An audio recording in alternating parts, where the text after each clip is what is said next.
Pancreatic cancer. Stage 3. Life expectancy. 1 year.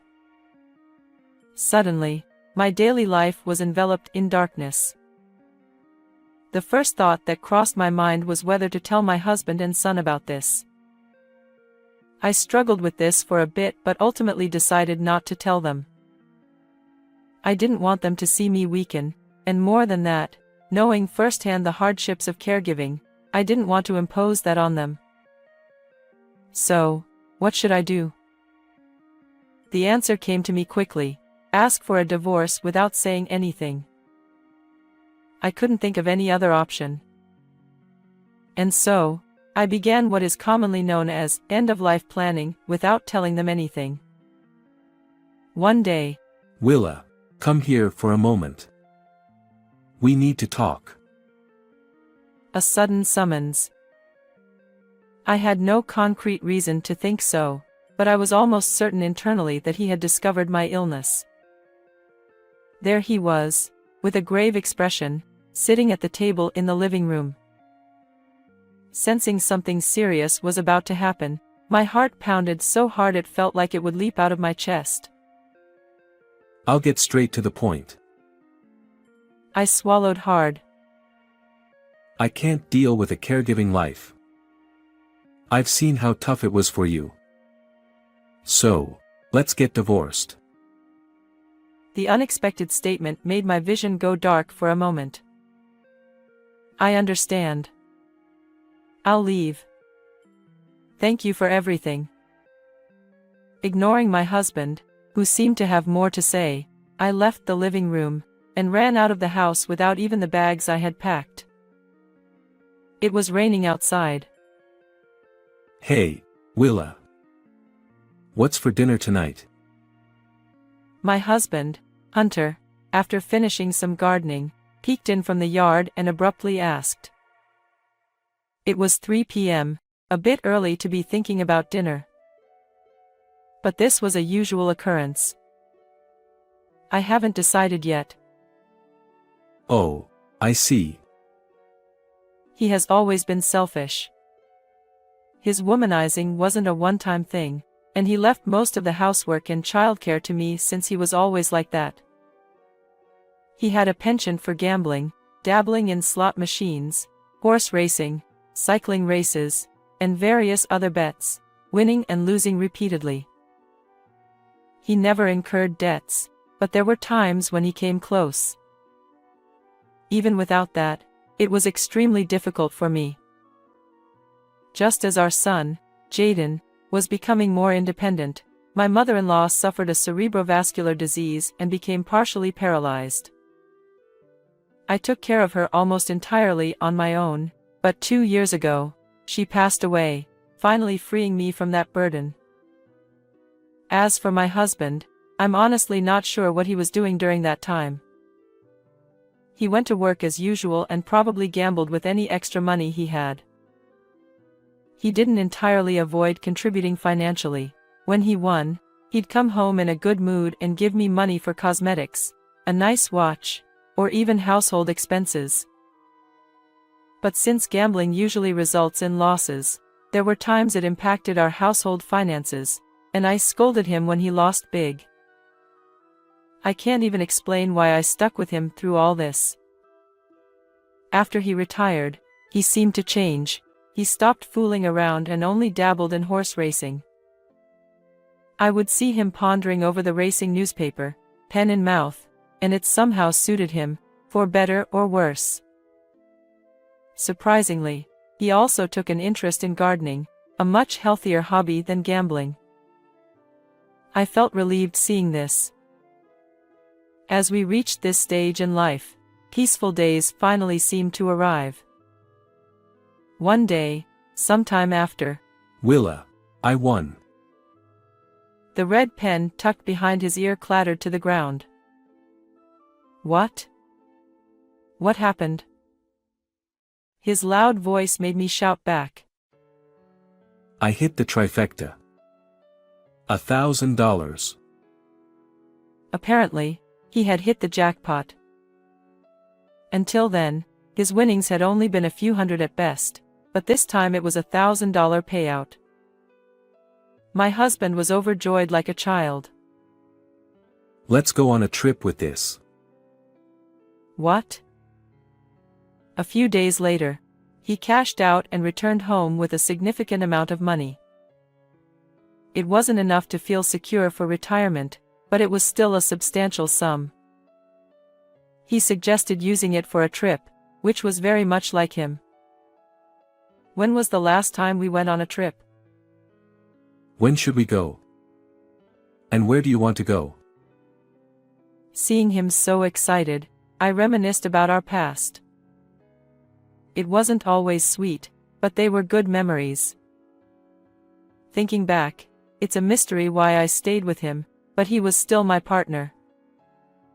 There must be some unexplainable charm or something.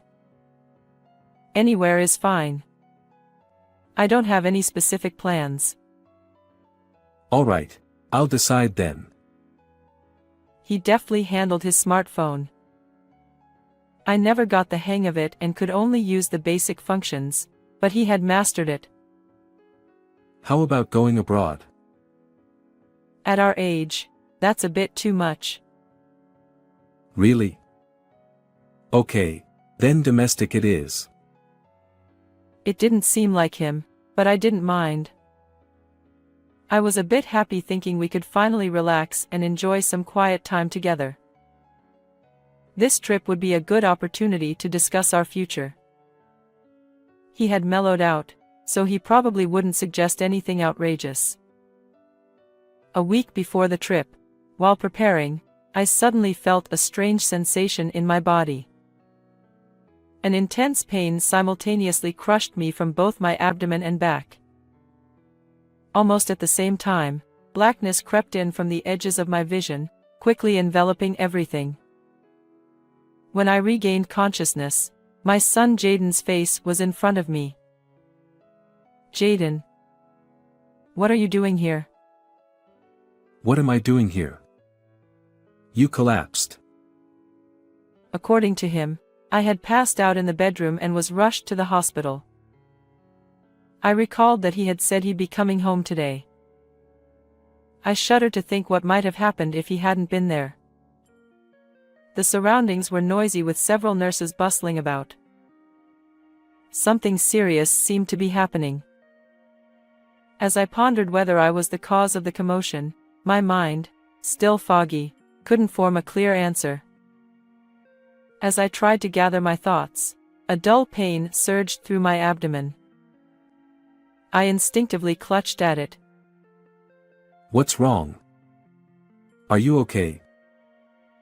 I'm fine, just a bit of pain. I tried to put on a brave face to avoid worrying my son, but the pain was real. Even if I received a diagnosis, I didn't want to tell my son or husband. I didn't want to burden them with worry or show them my weakening state. I didn't want them to go through the hardships of caregiving. With that resolve, I managed to stay conscious. After several tests, I was admitted to the hospital. I told my son I was okay and sent him home to gather my things. I told him to inform my husband it was just a checkup. All I could do was hope for the best. That night, a middle-aged male doctor in a white coat walked briskly towards me and sat down quietly. Looking at his face, I immediately sensed, something bad is about to happen. He had a very serious expression.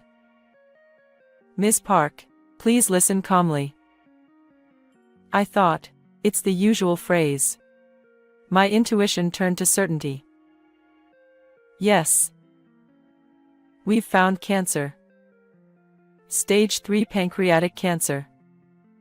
It's inoperable. So this is what it means to have your vision go dark."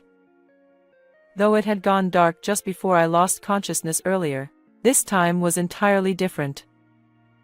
The sense of despair was on another level. "I see. Cancer."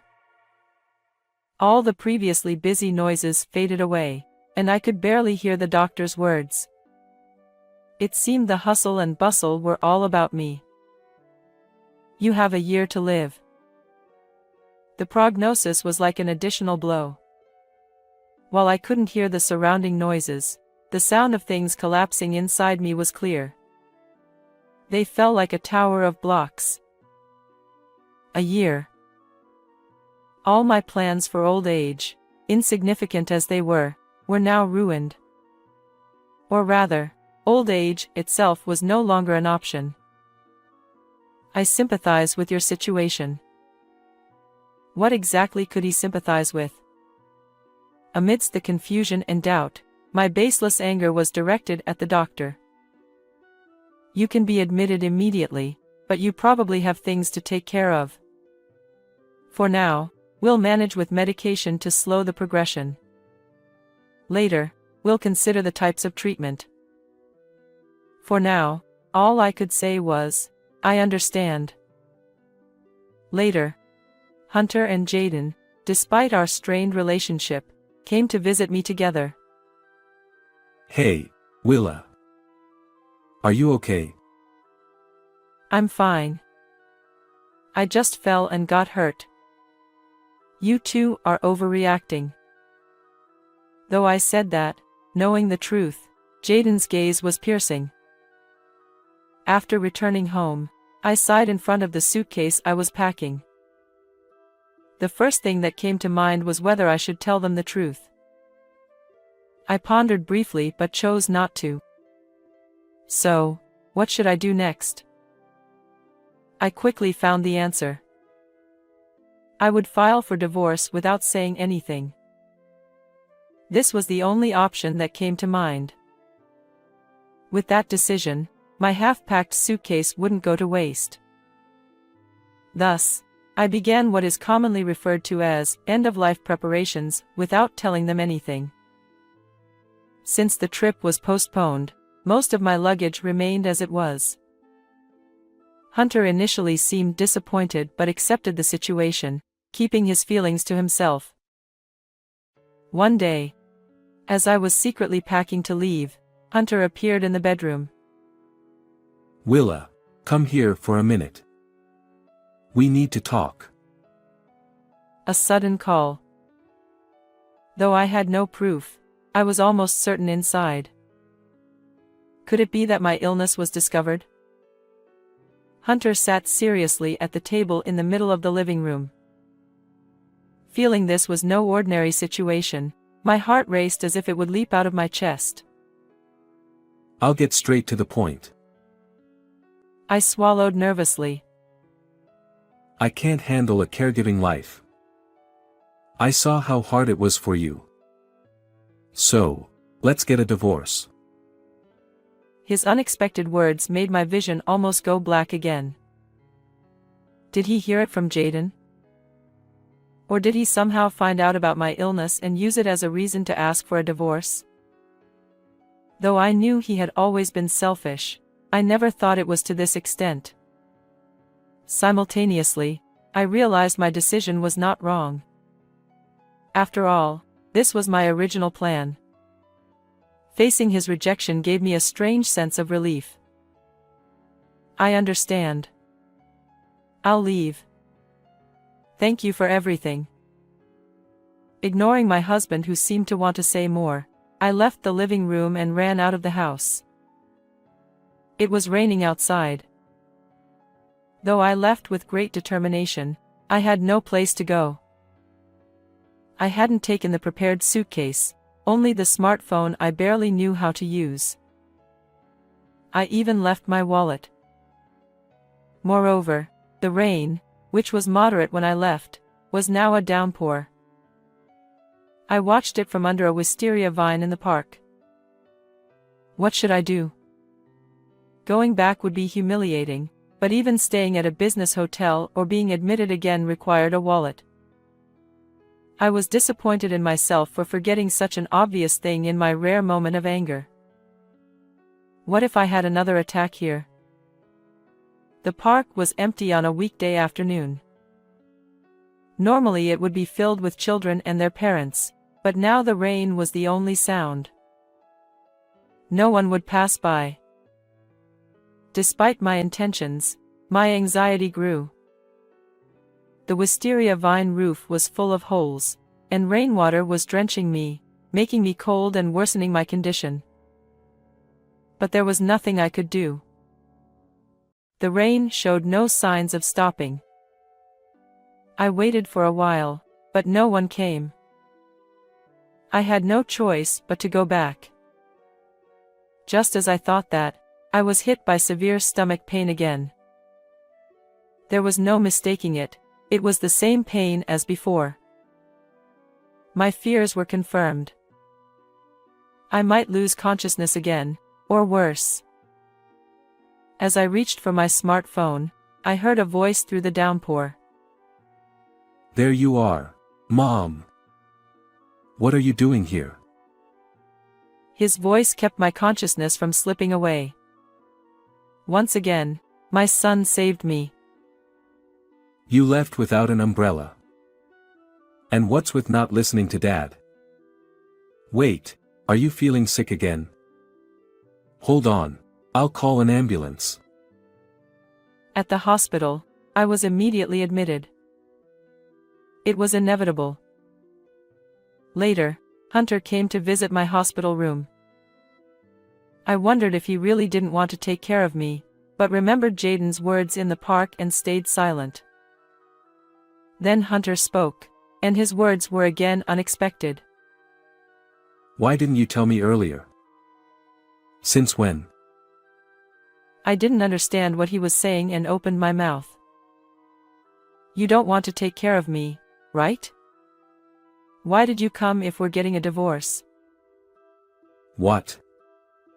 I never said that. I suppressed my rising anger. This was a hospital, not home.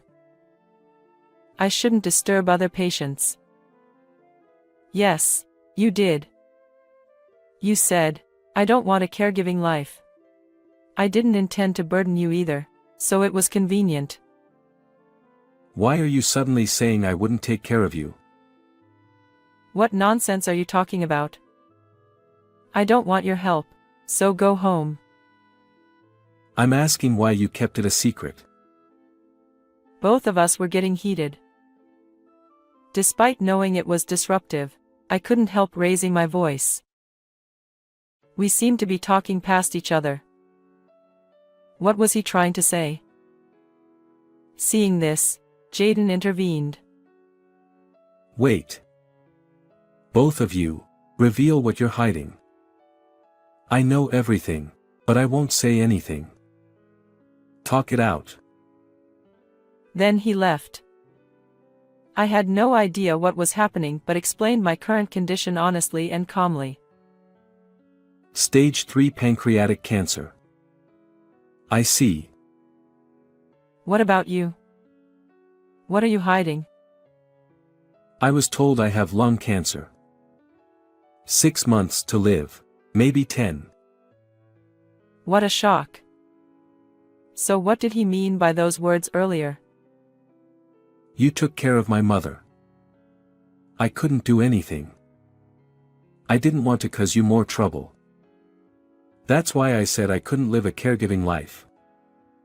I had no idea you had cancer too. Upon hearing my husband's confession, my emotions were a tangled mess, but the first thing I thought was, this is beyond a lack of communication. If he had explained things properly, we wouldn't have ended up discussing this in the hospital room. Then, you should have said it more clearly. I am sorry.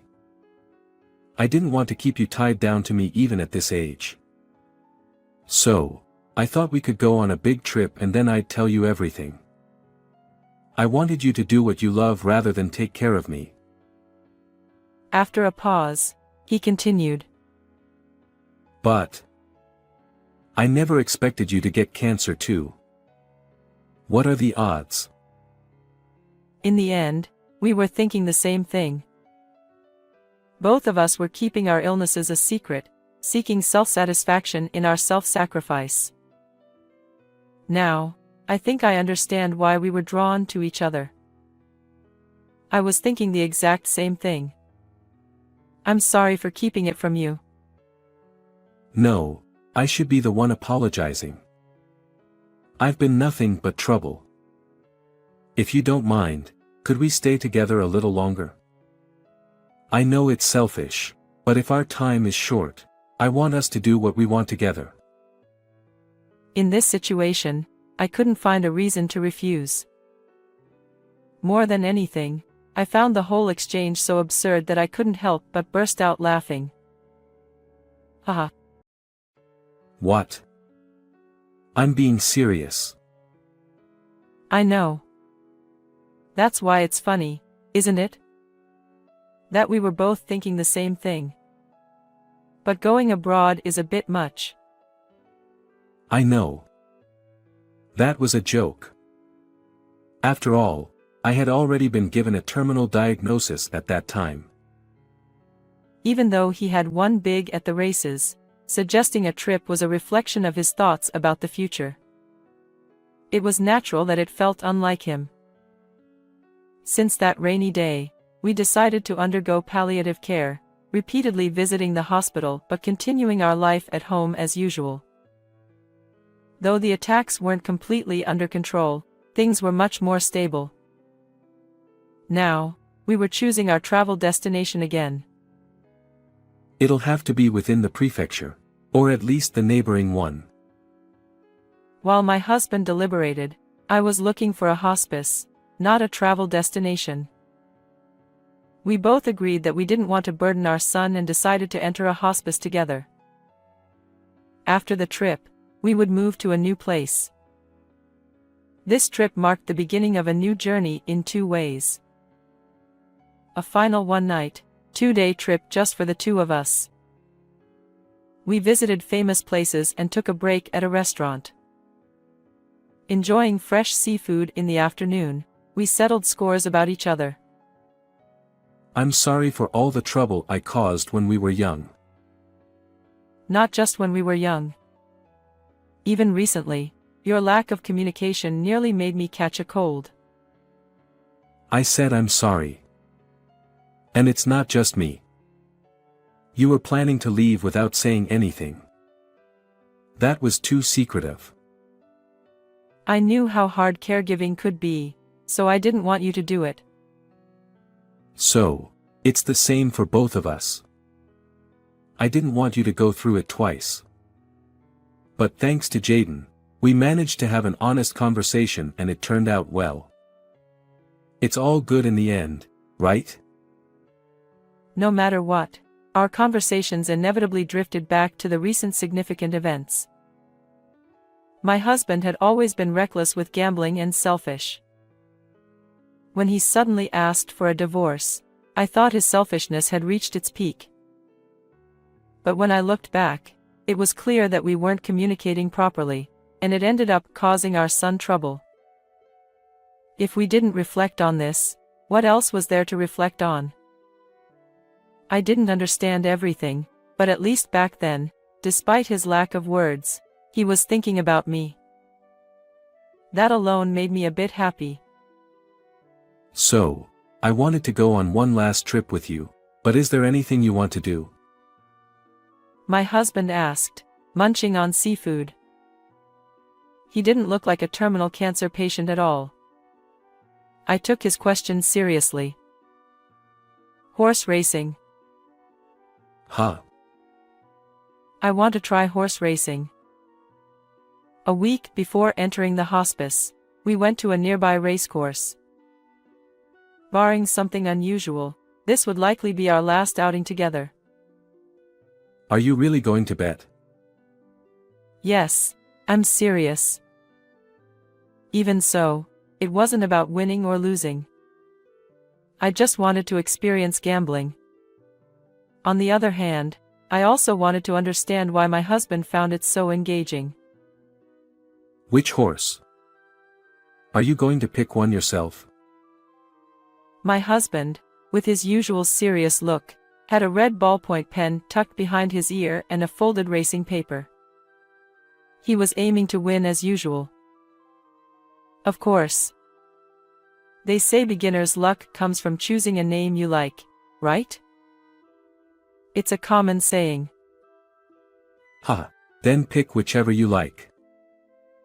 At this point, placing small bets wouldn't be fun, so I decided to go big and chose a trifecta. Maybe we're alike in some ways. The fanfare blared, and the crowd roared. Just feeling this excitement was worth the trip. No way. The announced numbers and their order seemed familiar. Let me see that. There was no need to check the results. You really won.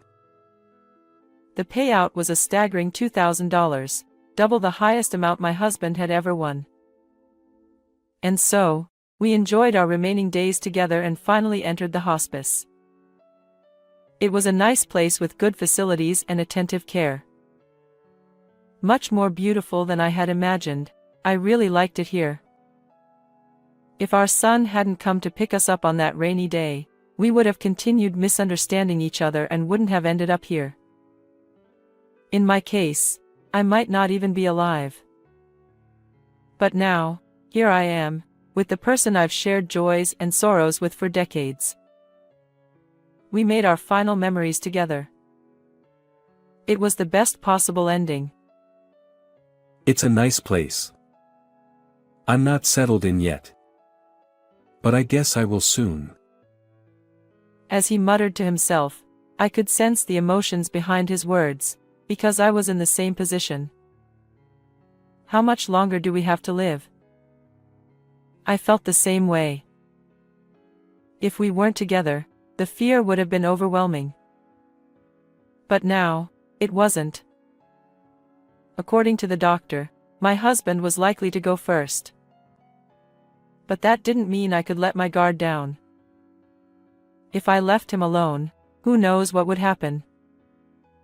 I had to live to the fullest to make sure I didn't leave my unreliable husband behind. His selfishness was worse than cancer and wouldn't change, so he would probably go before me. Ideally, I'd like him to live longer, but it would be fine either way. I'm used to his selfishness. And then, the morning came. Despite being given a 10-month prognosis, my husband fought cancer for a year. Unlike that day, the sky was clear and bright. With such good weather, he wouldn't lose his way to his destination. Willa. I'm sorry for all the trouble I caused. My husband, bedridden, had become emaciated over the past year. It was a sight hard to bear. What are you saying now? We settled this long ago. I see. Thank you. Thank you too. My eyes welled up. Trying to hold it back made my chest hurt. Realizing this was really goodbye, emotions surged. But I would soon follow him. Thinking that made my heart feel a bit lighter. We would meet again soon, after all. Dad. You did well. Rest in peace. Good night. I'll be there soon. With our son, the doctor, and caregivers watching, the fanfare for his final race sounded. How did you like this story? Don't forget to subscribe to the channel. See you in the next video.